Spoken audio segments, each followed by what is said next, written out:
जय श्री राम, जय हनुमान जी की जय। शिव शंकर की आपका परिवार मंगल में और सुख शांति प्रदान करें। आपके इष्ट की हमेशा आपके ऊपर कृपा बनी रहे। जय श्री राम बोल करके मैं वीडियो को शुरू करता हूं। आज की जो मैं वीडियो में चर्चा करने वाला हूं, जो वीडियो में मैं आपको बताने वाला हूं, तो मैं लेडीजों के लिए बताने जा रहा हूं कि हनुमान जी की पूजा पाठ लेडीज कर सकती हैं या नहीं कर सकती हैं, और किस अवस्था में कर सकती हैं। और हनुमान जी का जो संकल्प 41 दिन का, 21 दिन का, 21 दिन का और 41 दिन का जो संकल्प होता है, तो उनका जो महीने में दिक्कत होती है तो वो संकल्प टूट जाता है, क्या बीच में पूजा रुक जाती है, तो वो संकल्प टूटता है या क्या उसका समाधान है, उसी पर मैं जो चर्चा करने वाला हूं।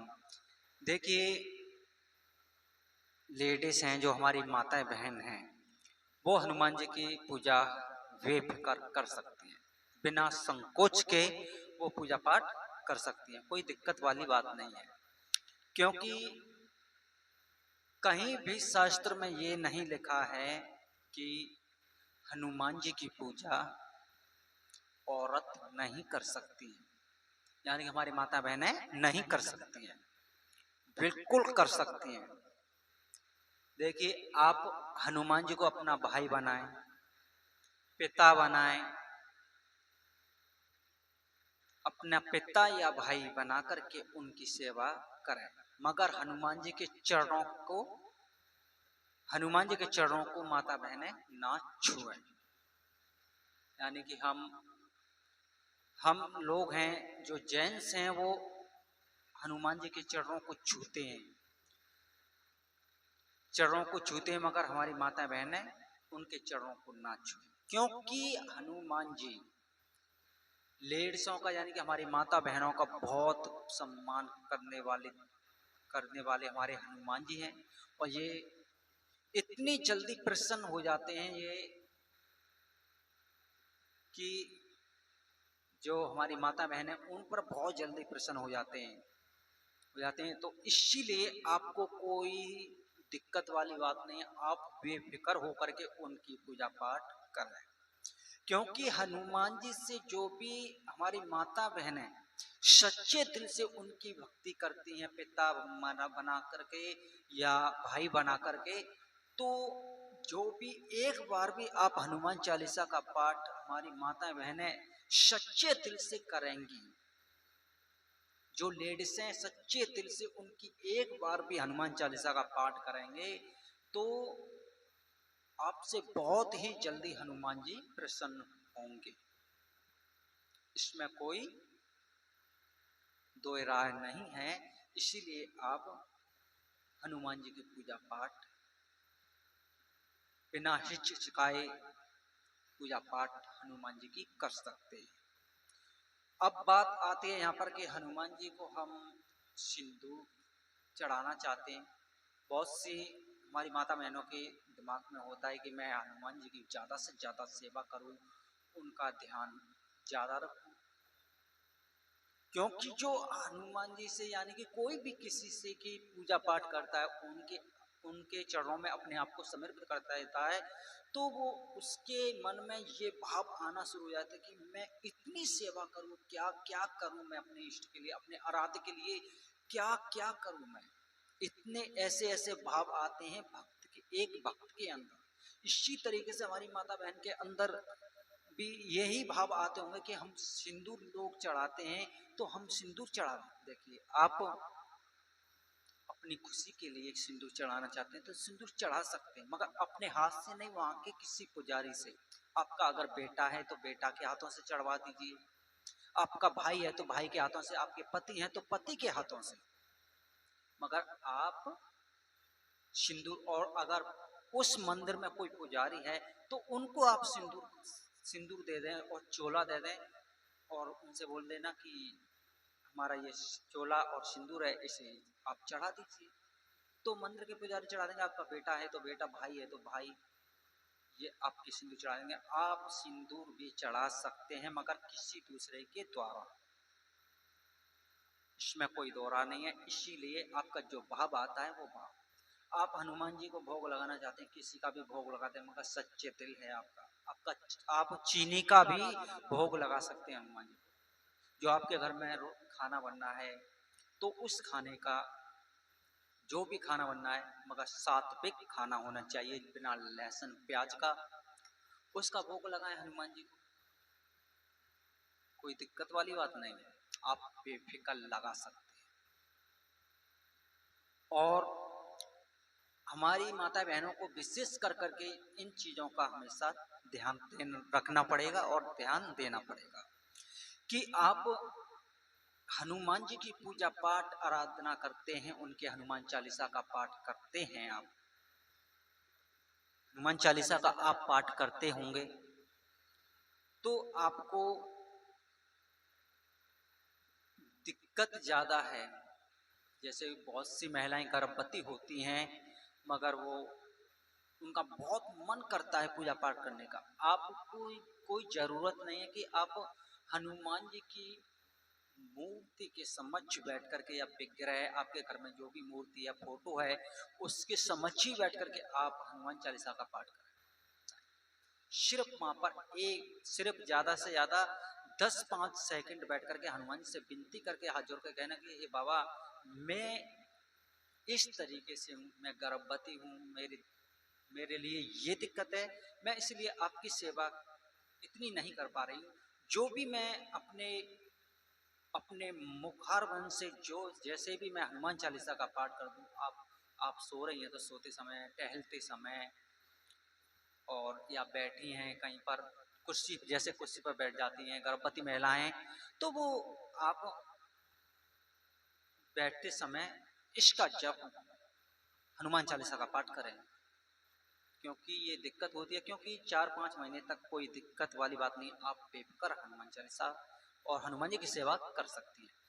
और दूसरी बात का ये विशेष करके ध्यान देना है, जो शादीशुदाएं हैं हमारी माताएं बहनें, वो मंगल और शनिवार के दिन आपको संबंध नहीं बनाना है। हनुमान जी की पूजा पाठ करते हैं या करने की सोच रहे हैं, मंगल और शनिवार के दिन आपको अपने पति के साथ में संबंध नहीं बनाना है। और दूसरी बात यह है कि आप हो सके तो एक दिन या मंगल या शनिवार के दिन आप हनुमान जी के मंदिर अवश्य जाया करें, क्योंकि अवश्य जाना जरूरी है। क्योंकि दोनों दिन टाइम है तो दोनों दिन आप जाएं। अगर एक दिन का टाइम है, मंगलवार का दिन है, तो मंगलवार के दिन चले जाइए, आप कोई दिक्कत नहीं। जो गर्भवती महिलाएं हैं, आप जब हनुमान चालीसा का पाठ कर रहे हैं, कुर्सी पर बैठे हैं या बेड पर लेटे हैं या सोते समय आपको दिक्कत होती है कि हमारा कहीं बच्चा खराब नहीं हो जाए या होता हुआ आ रहा है या कोई दिक्कत होती है, तो आप अपने पेट पर हाथ फेरते फेरते, जो हम हनुमान जी का मंत्र जाप करते हैं या हनुमान चालीसा का पाठ करते हैं, उस पेट पर हाथ फेरते फेरते हनुमान चालीसा का पाठ रोज करें, तो आपके बच्चे की स्वयं रक्षा हनुमान जी करेंगे। स्वयं रक्षा हनुमान जी करेंगे और वो बच्चा आपका एक बहुत अच्छा पैदा होगा, बुद्धिमान, ज्ञान, तेजवान होगा वो बच्चा। क्योंकि आप जिस जिस जीव से आप जप कर रहे हैं, आप हनुमान जी का जप कर रहे हैं, वही ध्वनि आपके बच्चे के कान में जाएगी। तो इसीलिए आपके बच्चे के आचार विचार जैन जो भी हैं, सभ्यता वाला आपका बच्चा पैदा होगा। इसीलिए आप गर्भवती हैं तो आप हनुमान चालीसा का पाठ नहीं छोड़ें। जरूरी नहीं है धूप बत्ती लगाएं और हनुमान जी के समक्ष बैठ करके, नहीं, आप जहां भी हैं वहीं पर हनुमान चालीसा का पाठ करें। और जो 41 दिन का 21 दिन का जो जप लेती हैं, यानी कि संकल्प ले लेती हैं हमारी माता बहनें, तो उनके जो महीने में है एक बार दिक्कत होती है, उन्हें 6-7 दिन की दिक्कत होती ही होती है, हर लेडीज को होती है। तो वो लेडीज 41 दिन का संकल्प ले लिया कि मैं 41 दिन तक हनुमान चालीसा का पाठ करूंगी, 11 बार या 41 बार। तो इस तरीके का संकल्प ले लिया 21 दिन का। तो फिर बीच में दिक्कत हो जाती है, तो आपको जब दिक्कत हो जाए तो उस दिन से आप बंद कर दें। 6-7 दिन के बाद में आप जब नहा धो करके हों, नहा धो करके जो आपके, आपने जैसे 21 दिन का संकल्प लिया तो आपके 10 दिन हुए हैं संकल्प के, 11वें दिन आपको वो दिक्कत शुरू हो गई। जब आपको 11वें दिन दिक्कत शुरू होगी तो आप पूजा पाठ को वहीं पर छोड़ दीजिए। अगर आपकी जो अखंड ज्योत जली है, अखंड ज्योत आपने जो जलाई थी, उस ज्योत को आप यूं ही की यूं छोड़ दें, या वैसे रोज ज्योत जलाते हैं वो बात अलग है। या अगर अखंड ज्योत जलाई है तो आप उससे हाथ नहीं लगाएं, यूं ही की यूं ही छोड़ दें, कोई दिक्कत वाली बात नहीं है। तो आपका जैसे 11वें दिन आपको दिक्कत हुई और 6-7 दिन के बाद में आप नहा धो करके जब लेडीज हैं वो अपना सिर धो करके जब साफ सुथरी हो जाती हैं, तो फिर आपको अपने 10 दिन कर लिए, आपके 11 दिन शेष बचे। फिर आपकी जो दिक्कत है वो समाप्त हो जाए तो फिर से आप 11, जैसे कि आपके 10 दिन हो गए, फिर 11 दिन और करें तो आपका जो संकल्प था 21 दिन का वो पूरा होगा। आप ये सोचे कि मेरा जो संकल्प था वो खंडित हो गया, नहीं। क्योंकि हमारी माता बहनों के लिए ये चीज सोचने की है कि आप अगर आपके 10 दिन हुए हैं तो आप 11 दिन और करें तो आपका जो संकल्प लिया है, जो संकल्प लिया है आपने, वो पूरा होगा। वो आपका वो नहीं हुआ, खंडित नहीं हुआ। आप ये सोचे कि खंडित हो गया, नहीं, बिल्कुल खंडित नहीं हुआ। जिस तरीके से 41 दिन का भी संकल्प लिया तो 41 दिन का भी आप संकल्प ले सकते हैं। और आप 41 दिन का जो संकल्प है आपका 3 बार में होता है तो 3 बार में वो मान्य होगा और हनुमान जी स्वीकार करेंगे उस संकल्प को। आप किसी भी अच्छा पूर्ति के लिए करते हैं, वो आपका संकल्प खंडित नहीं होता। इसीलिए जो हमारी माता बहन है वो बेफिक्र होकर के संकल्प लेकर के भी अनुष्ठान, यानी कि हनुमान चालीसा का अनुष्ठान भी कर सकते हैं। हनुमान जी का कोई भी मंत्र का संकल्प लेकर के बेफिक्र कर सकते हैं। आपका 2 बार में हो या 1 बार में हो या 3 बार में हो, वो आपका संकल्प अवश्य पूरा होगा। इसीलिए आप हनुमान जी से जुड़े रहें, क्योंकि हनुमान जी आज भी इस पृथ्वी पर साक्षात हैं और भक्तों की थोड़ी सी ही पुकार से, थोड़ी सी ही विनती से हर भक्त की सुनते हैं और हर भक्त की रक्षा करते हैं। क्योंकि संकट मोचन नाम त्योहारो, यानी कि हनुमान जी संकट मोचन है, हर संकट से छुड़ाने वाले हैं। क्योंकि और देवता चित न धरई, हनुमत से ही सर्व सुख करई, यानी कि और देवता का ध्यान करने की कोई जरूरत नहीं है। आप अगर हनुमान जी के चरणों में हैं, हनुमान जी ही सब सुख प्राप्त कराने वाले हैं। भूत हैं, भूत पिशाच से भी छुड़ाने वाले हैं, डर भय है उससे भी आपको मुक्ति दिलाने वाले हैं, सुख समृद्धि देने वाले हैं, बल बुद्धि देने वाले हैं, सिद्धियां देने वाले हैं, और कि आपको बल भी देते हैं, विद्या भी देते हैं, बुद्धि भी देते हैं। और हर देवता का दर्शन कराने वाले, हर देव हर हर हमारी जो कि सनातन धर्म की जितने भी देवी देवता हैं, जितने भी देवी देवता हैं, उनके साथ चलने वाले हमारे हनुमान जी हैं। माता वैष्णो हो या राम हो या श्री कृष्ण के काम करने वाले हो, ऐसे कोई भी नहीं है जिनके साथ ना चलते हो। हमारे शिव जी के तो ही एक अंश है, 11वां रुद्र रूप है जो शिव जी का ही तो अंश है।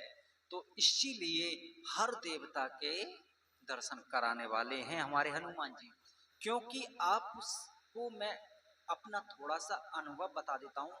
क्योंकि मैंने जब हनुमान जी से पूजा पाठ करना शुरू की, तो हनुमान जी की मैंने पूजा पाठ की तो कभी मुझे सिंदूरी मूर्ति दिखाई देती, कभी मैं तीर्थ धाम जाता, कभी मुझे श्री कृष्ण जी के दर्शन हुए, कभी मुझे राधा रानी के दर्शन हुए, माता यशोदा के दर्शन हुए, नंद बाबा के यानी कि जितने गोपी ग्वाला उनके दर्शन हुए। क्यों इसने कराए मुझे? मेरे हनुमान जी ने, मेरे हनुमान जी ने कराए। इसीलिए तो हनुमान जी हर देवता से मिला देते हैं। मुझे शिव जी के दर्शन कराए, किसने कराए? मेरे हनुमान जी ने कराए। मुझे दर्शन माता जी के कराए, जो मेरी कुल माता हैं, कुल देवी हैं, उनके दर्शन कराए। किसने कराए? मेरे हनुमान जी ने। मुझे माता शेरा वाली माता माँ दुर्गे के दर्शन कराए। किसने कराए?